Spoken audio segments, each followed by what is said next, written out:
안녕하세요. 얼마 전 결혼하고 신혼 생활 중인 30대 여자예요. 저는 남편과 함께 살고 있는데 빌라 3층에 살고 있고 아래층에는 저의 친정엄마가 살고 계세요. 엄마가 건강이 좋지가 않으시거든요. 남편이 참 착한 사람이라서 우리가 모시고 살자고 했는데 엄마가 부득불 부담스러우니 싫다고 우기셔서 타협안으로 같은 빌라에 사는 것으로 해결했습니다. 엄마는 제게 참 애틋하고 아픈 사람이에요. 사실 저는 8살 때까지만 엄마랑 살고 그 후로 헤어졌다가 수십 년 후에야 다시 만났거든요. 그 사연이 참 기가 막히고 아직도 생각하면 분통이 터지기도 하는데 한번 제가 살아온 이야기를 해볼게요. 저는 외동딸입니다. 가족 형편이 넉넉한 편은 아니었지만 그래도 아이가 저 하나밖에 없어서 부모님이 어찌저찌 아끼고 버시면서 잘 생활을 해나가셨어요. 아빠는 택배기사로 일하셨고 엄마는 동네 갈비집에서 밑 반찬들도 만드시고 주방 설거지나 서빙도 하셨죠. 두 분은 어린 나이에 결혼을 하시고 저를 낳으셔서 어린 시절 제 가족 사진에서 두 분은 마치 연애하는 연인이 조카를 봐주는 것 같이 보이는 경우도 있었어요. 특히나 엄마는 얼굴이 참 희고 고운 얼굴이셨죠. 같은 여자인 제가 봐도 참 예쁘고 아름다우셨어요. 그렇게 저희 가족은 부모님이 밤낮 쉬지 않고 일하시며 바쁘고 힘드셨지만 그래도 함께 단란하게 살았어요. 쉬는 날엔 나들이도 가고 명절에는 할머니 할아버지 댁 가서 다 같이 맛있는 것도 먹고 밤새 놀기도 하면서요. 그러다 그 행복은 오래가지 않았습니다. 제가 8살, 즉 초등학교 1학년이던 때 학교에서 갑자기 쓰러졌어요. 아직도 그날이 기억나요. 체육 시간에 친구들과 운동장 놀이터에서 놀고 있는데 뛰는 도중에 갑자기 가슴이 턱턱 막히면서 숨을 쉴 수 없을 것 같은 느낌이 들었거든요. 허걱거리며 저는 쓰러졌고 친구가 선생님께 말씀을 드려서 선생님이 구급차를 불러 저를 병원으로 데려가게 하셨습니다. 응급실로 실려가 이런저런 검사를 받았죠. 엄마 아빠는 일을 하시다가 담임 선생님의 전화를 받고 양해를 구하고 바로 병원으로 달려오셨어요. 검사 결과 저는 심장병이었죠. 당장 수술이 필요하고 수술 후에도 성인 때까지 계속 검사를 하고 관리를 해야 하는 병이었고 저희 부모님은 그 말을 듣자마자 당장 수술 날짜를 잡아달라고 하고 우리 딸 꼭 살려달라 말씀드렸습니다. 그런데 수술비가 문제였어요. 대출을 받거나 돈을 빌리지 않는 이상 부모님 수익과 당시 저희 집 자산으로는 제 수술비가 무리였던 것이죠. 외조 부모님과 친조 부모님도 돈을 융통하시려고 백방으로 돌아다니셨고요. 일단 무조건 수술은 시킬 거라고 날짜를 잡아두기는 했는데 수술 날은 점점 다가오고 돈은 준비가 안 되고 부모님 속이 바짝바짝 마르고 있었죠. 이러다 수술 못 받는 거 아닌가 하고 엄마도 아빠도 정말 많이 우셨대요. 당장에 있는 돈을 다 끌어서 수술비를 융통한다고 하면 수술 후 입원비와 생활비 등이 거의 바닥나는 수준이었어요. 제 약값과 앞으로의 치료비도 비용이 더 들 것이었고요. 아빠가 결국 대출을 알아봐야 하나 고민하고 있을 때 엄마가 돈을 마련해왔어요. 수술 날 며칠 전에 그것도 수술비만이 아니라 앞으로의 입원비, 약값이나 병원비 모두를 댈 수 있을 만큼 넉넉한 돈이 든 통장을 가져오셨죠. 아빠는 너무 놀라서 어디서 가져온 통장이냐고 엄마에게 다그쳐 물었지만 엄마는 돈을 융통할 길이 생겨서 구해온 돈이라고 얼버무리며 정확한 출처를 밝히길 꺼려 하셨어요. 아빠는 아무래도 의심스러우셨던지 계속 엄마에게 캐물으셨지만 엄마는 계속 대답을 회피하시다 나중에는 애가 죽게 생겼는데 수술비를 애써 마련해왔더니 지금 이게 무슨 태도냐고 화를 내시며 아빠의 질문을 차단하셨습니다. 아빠는 마음 한가운데 찜찜함이 나와 있었지만 그래도 어쨌든 수술비가 마련된 것은 사실이니 딸부터 살리자는 심정으로 그냥 묻어두셨어요. 저는 며칠 후 예정일에 맞춰 수술을 받았고 그 후 심장 치료를 시작했죠. 수술을 받은 후 제 생활은 완전히 달라졌어요.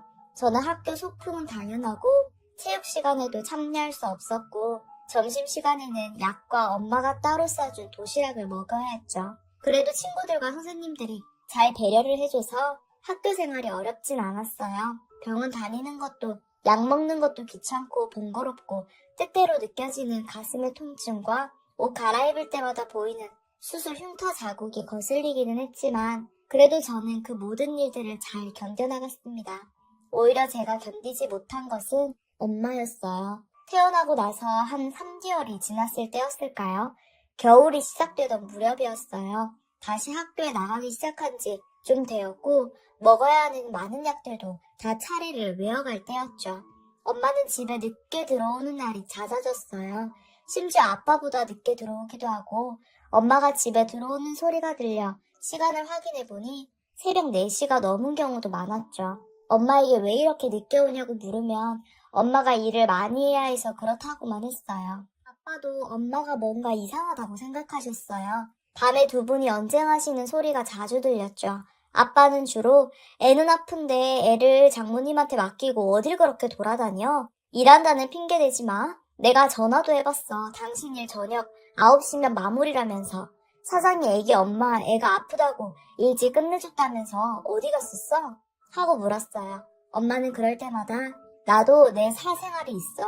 내가 애한테 신경 안 쓰는 것도 아니고 병원도 꼬박꼬박 내가 데려가는데 뭐가 문제야? 하시며 아빠에게 맞서셨어요. 사실 엄마는 고운 외모에다 언제나 온순하고 할 말은 하시지만 늘 조용조용 하셨는데 화내는 엄마 모습은 처음이어서 놀랐던 기억이 나요. 아무튼 전 아빠가 엄마에게 어떤 의심을 하시던 그냥 엄마가 조금이라도 일찍 퇴근해서 저와 더 많은 시간을 보내주시기를 바랄 뿐 그 이상으로 바라는 건 없었어요. 그러다 어느 날이었어요. 학교에 다녀와 보니 웬일로 아빠가 집에 계셨어요. 분명히 일하고 계셔야 할 시간이었는데 말이죠. 아빠 얼굴이 누가 봐도 화가 많이 나신 얼굴로 빨갛게 달아올라 있었어요. 심지어 제가 집에 들어온 것도 모르셨죠. 저는 아빠 얼굴이 무서워 말도 못 걸고 조용히 방으로 들어가려 하는데 안방에서 엄마가 나오셨어요. 엄마는 한 손에 큰 여행 가방을 들고 두꺼운 코트를 입고 계셨죠. 처음 보는 코트였는데 어린 제가 보기에도 비싸 보이는 코트였어요. 우리 집 형편으로는 절대 살 수 없는 그런 코트야. 엄마가 부잣집 아가씨처럼 보이기까지 했어요. 저는 그런 엄마가 낯설어서 말도 못 걸고 그냥 서 있는데 엄마가 나오다가 저와 눈이 마주쳤고 제게 다가왔습니다. 엄마는 저를 꼭 안아주시면서 제 귓가에 속삭이셨어요. 이제 엄마 없이 아빠랑 둘이서 살아야 해. 병원은 친할머니랑 같이 가면 되고 약 먹는 거 절대 잊어버리면 안 돼. 학교에서도 막 뛰어놀면 안 되고 지금처럼 잘하면 돼. 지금까지 우리 딸 너무 잘했으니까 지금처럼 하면 돼. 우리 딸 잘할 수 있지? 우리 딸 믿어? 하시는데 울음이 섞인 목소리였습니다. 저는 아빠와 둘이 살아야 한다는 말에 너무 충격을 받아서 엄마를 안고 왜 엄마? 엄마 어디가? 왜 나랑 같이 안 살아? 나 엄마랑 살 거야 하고 울기 시작했어요. 저 엄마를 보시던 아빠는 저를 엄마에게서 강제로 떼어놓으시며 엄마에게 소리 지르셨죠. 아빠 역시 목소리에 울음이 담겨 있었고요. 그래, 그렇게 좋으면 가. 자기가 낳은 핏덩이 버리고 그렇게 돈 많은 놈이 좋으면 가라고. 애는 내가 키울 거야. 다시는 죽을 때까지 애 얼굴 볼 생각도 하지 마. 절대 안 보여줄 거니까. 아빠가 소리 지르는 걸 들으면 저는 진짜 내가 엄마랑 못 살게 되는 거구나 라는 생각에 눈물만 났습니다. 엄마는 애써 울음을 참으면서 애 달래줘. 계속 울면 심장에 물이 될 거야. 라고 하시면서 현관문을 열고 나가셨습니다. 그리고 뒤도 한번 돌아보지 않으시고 그대로 떠나버리셨고 저는 그런 엄마를 울면서 뒤쫓아가려고 했지만 아빠가 저를 꽉 붙잡고 놔주시지 않으셨어요. 저는 아빠 품에 안겨서 그저 울기만 했고 왜 엄마랑 못 살아? 하고 물었습니다. 아빠는 당시 많이 화가 나셨던 모양이었어요. 제게 엄마가 떠난 이유를 솔직하게 가감없이 다 이야기해 주셨거든요. 엄마는 이제 아빠 말고 다른 아저씨가 좋대. 그래서 떠났어. 엄마는 이제 그 아저씨랑 살 거야. 하고 분노가 가득 담긴 목소리로 말씀하셨죠. 전 엄마를 이해할 수 없었어요. 엄마는 분명 아빠와 사이도 아주 좋았거든요. 딸의 투병과 좋지 않은 형편 속에서도 두 분은 늘 서로를 사랑하셨어요. 그래서 아빠가 그렇게 화가 많이 나셨던 건지도 모르겠어요. 엄마에게서 평소에는 전혀 이상한 기운을 못 느끼셨을 테니까요. 그렇게 엄마가 떠나고 저와 아빠 두 사람의 생활이 시작되었습니다. 병원 치료와 검사는 친할머니나 친할아버지가 맡아주셨고 집에 오면 텅 빈 집, 때때로 할머니가 제 하교를 맞아주셨죠. 아빠는 한동안 우울해하셨지만 어린 딸이 있으니 마음을 애써 잡으신 것 같았어요. 열심히 일을 하시면서도 제 치료를 신경 쓰셨고 제 숙제를 도와주시기도 했죠. 자랄수록 엄마가 아빠한테 한 행동이 어떤 행동인지 점점 더 잘 깨닫게 되었고 그에 따라 엄마를 향한 증오심도 무럭무럭 자라났어요. 엄마는 바람이 났고 그 바람난 남자 때문에 아빠와 아픈 나를 버리고 새살림을 차린 거죠. 때때로 그런 생각도 했어요.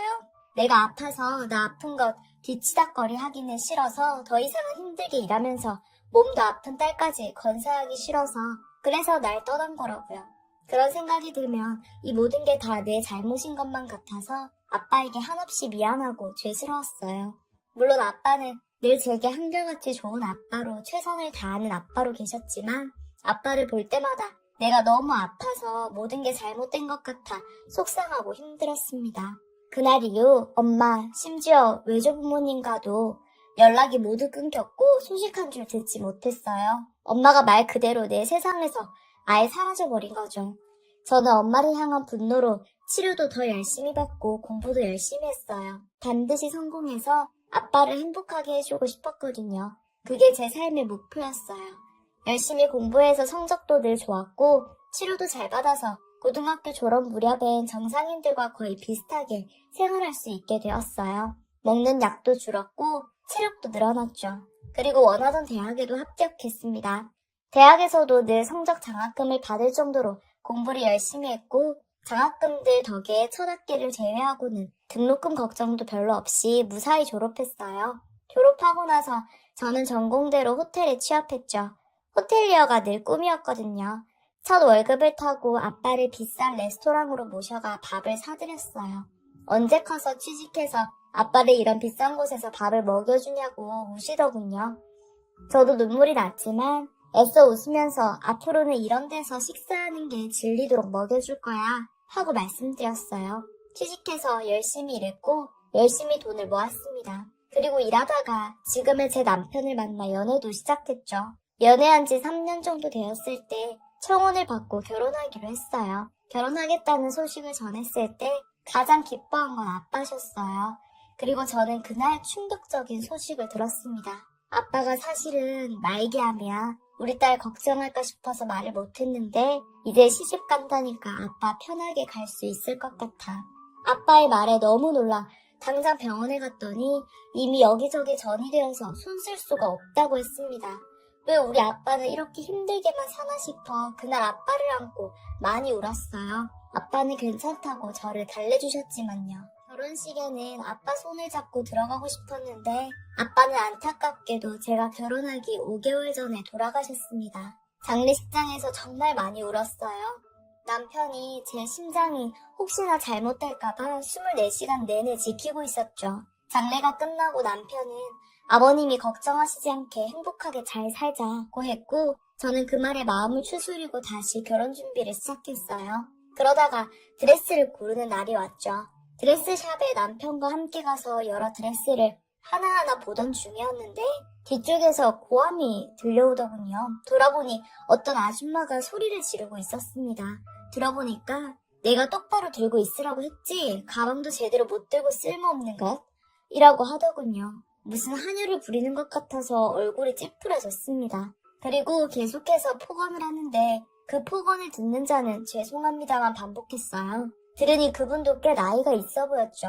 계속되는 폭언을 제가 참다 못해 그쪽으로 걸음을 옮겨 아줌마에게 말했습니다.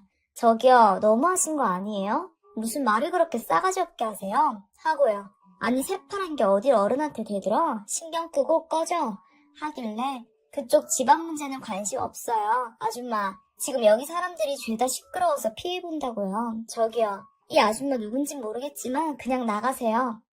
하고 폭언을 듣는 아줌마에게로 고개를 돌렸습니다. 그 순간 저는 너무나 놀랐어요. 수십 년이 지났지만 절대 잊지 못하는 얼굴, 바로 제 엄마였거든요. 세월의 풍파로 얼굴엔 주름이 많이 생겼고 흰머리도 보였지만 여전히 남아있는 고운태가 영락없는 저의 엄마였습니다. 눈이 마주치는 순간 엄마의 얼굴도 굳어버렸어요. 그래도 딸 얼굴이라고 한 번에 알아보긴 한 거죠. 무슨 생각이었는지 모르겠습니다. 무작정 엄마 손을 잡아 끌고 샵 밖으로 나왔어요. 뒤에서 남편과 그 아줌마가 불렀지만 들리지 않았죠. 샵 밖으로 나와 엄마에게 여기서 뭐해? 하고 물었습니다. 수십 년 만에 첫 마디였죠. 엄마는 대답을 못하고 저를 그저 눈물 맺힌 눈으로 바라보기만 했고 저는 그런 엄마의 모습에 더 화가 나기 시작했어요. 그렇게 바람나서 우리 버리고 나갔으면서 왜 이렇게 살고 있는데? 이렇게 사는 게 아픈 딸 키우는 것보다 낫다고 생각한 거야? 제 물음에 엄마는 눈물을 흘리면서 그런 게 아니야 하고 대답했어요. 저는 됐어, 나는 엄마 없는 애로 살았으니까 달라질 거 없어. 그냥 이대로 묻어두고 헤어져. 앞으로 다신 볼 일 없을 거야. 하고 다시 샵으로 들어가려고 했습니다. 그때 엄마는 절 다급히 잡더니 펜을 꺼내서 제 손바닥에 전화번호 하나를 급하게 적더군요. 엄마 번호야, 꼭 전화해줘. 그 말을 남기고 엄마가 먼저 샵에 들어갔고 저는 따라 나온 남편에게 그냥 오늘은 가자고 하고 샵을 떠났습니다.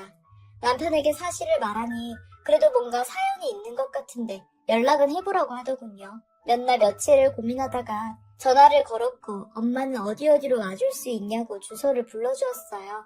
사실 만나기로 하고도 이게 맞는 건가 수없이 고민했죠. 그래도 결국 약속 장소에 나갔습니다. 엄마는 절 보자마자 우시면서 미안해 만 반복했어요. 저는 애써 냉정하게 뭐가 미안한지 확실히 이야기해 하고 말했고 엄마는 한참을 우시다가 이내 수술하시고 이야기를 시작하셨어요. 그 이야기라는 게 너무나 놀라운 이야기였습니다. 엄마가 왜 떠났는지에 대한 이야기였거든요. 제 수술비를 구하지 못해 한참 급할 때 엄마 일하시던 식당에 자주 오시던 무속인이 한 분 있었대요. 그분이 엄마에게 꼭 만나야 할 사람이 있다고 했고 엄마는 따라가셨죠. 따라가신 자리에는 웬 부잣집 사모님 한 분이 계셨고 그분은 다짜고짜 엄마에게 아가씨 결혼 안 했죠? 하고 물었어요. 엄마는 결혼해서 애까지 있다고 했고 그분은 지금 남편과 갈라서고 자기 아들과 결혼해달라고 말했습니다. 엄마는 너무 놀라셔서 무슨 소리 하시는 거냐고 했지만 그분이 말씀하시길 저 점쟁이가 그쪽이랑 우리 아들 궁합이 딱 맞아서 그쪽이랑 우리 아들이랑 결혼해야 우리 아들 앞길이 탄탄대로라네. 말도 안 되는 소리를 하신 거죠. 엄마는 단칼에 거절하셨지만 그분은 우리 집 사정을 아시고 엄마를 압박하셨어요. 자기가 수술비와 병원비 다 지원할 테니 남편에게 바람난 것처럼 거짓말하고 오라고요. 엄마는 너무 괴로운 고민을 하셨어요. 딸의 목숨을 살리는 대신 딸을 떠나야 한다는 게 너무 화가 나고 슬프셨대요. 자기가 능력이 없어서 이런 일이 생겼다고요. 그러나 결국 엄마는 절 살리는 길을 택하셨고 애가 일상생활에 다시 적응할 때까지 같이 살게 해달라는 조건으로 돈을 받고 제안을 승낙했어요. 그리고 제가 태어나고 다시 학교에 다니며 생활하게 되자 그렇게 그 계약을 이행하러 나가신 거고요. 충격적인 엄마의 말에 저는 다리가 풀려버려 주저앉았습니다. 뒤이어 이어지는 말은 더 가관이었어요. 엄마가 결혼하고 5년도 안 되어 새 남편이 교통사고로 갑자기 죽었고 엄마는 남편 잡아먹은 년이란 소리 들으면서 지금껏 그 집 한유로 살아온 것이죠. 그때 샵에서는 시어머니 조카 결혼식 드레스를 보러 간 것이었고요. 저는 모든 게 다 제 탓인 것만 같아 엉엉 울며 엄마에게 미안하다고 했습니다. 엄마는 제게 울지 마. 울면 위험해. 엄마는 괜찮아. 우리 딸. 잘 커서 이제 결혼한다니 엄마 너무 행복해. 하시며 달래주셨어요. 저는 그렇게 한참을 울다가 엄마에게 말했죠. 엄마 이제 그 집에서 나와서 이혼하겠다고 해. 남편이란 사람도 죽었는데 거기 더 있을 이유 없잖아. 그 멍청한 무당년한테 다들 홀려서 우리 엄마를 이렇게 고생시키다니. 저는 다음날 일이고 결혼 준비고 모두 미루고 바로 엄마 집으로 쳐들어갔어요. 그리고 간단하게 저는 우리 엄마 딸이고 이제 이 집이랑 인연 없는 사람으로 살 거라고 말했어요. 그 아줌마 아주 난리더라고요. 우리 아들 잘 되라고 데려왔더니 아들 죽여놓고 어딜 도망가냐고요. 저는 아줌마가 능력 없는 무당년 만나서 홀린 게 우리 잘못이에요? 여기서 조용히 처리 안 하면 협박죄고 명예훼손죄고 다 넣어서 고소할 건데 마음대로 해보시든지요. 하고 말했습니다. 결국 엄마는 이혼 서류에 도장 찍었고 엄마를 제 집으로 데려왔어요. 아빠 낙골당에도 모셔갔는데 그냥 하염없이 울기만 하시더라고요. 아빠 대신 엄마가 내 결혼식에서 있어줄 거야. 이젠 우리 엄마 한 번만 용서해줘. 하고 말했습니다. 그렇게 저는 결혼날까지 엄마와 살다가 식을 올리고 다른 빌라로 나란히 들어가 엄마와 가까이 살게 되었어요. 그동안 얼마나 고생을 했는지 엄마 건강이 정말 안 좋아서 제가 병원도 같이 다니고 있죠. 엄마 생각만 하면 지금도 눈물만 나요. 이제는 엄마도 저도 행복하게 살고 싶네요.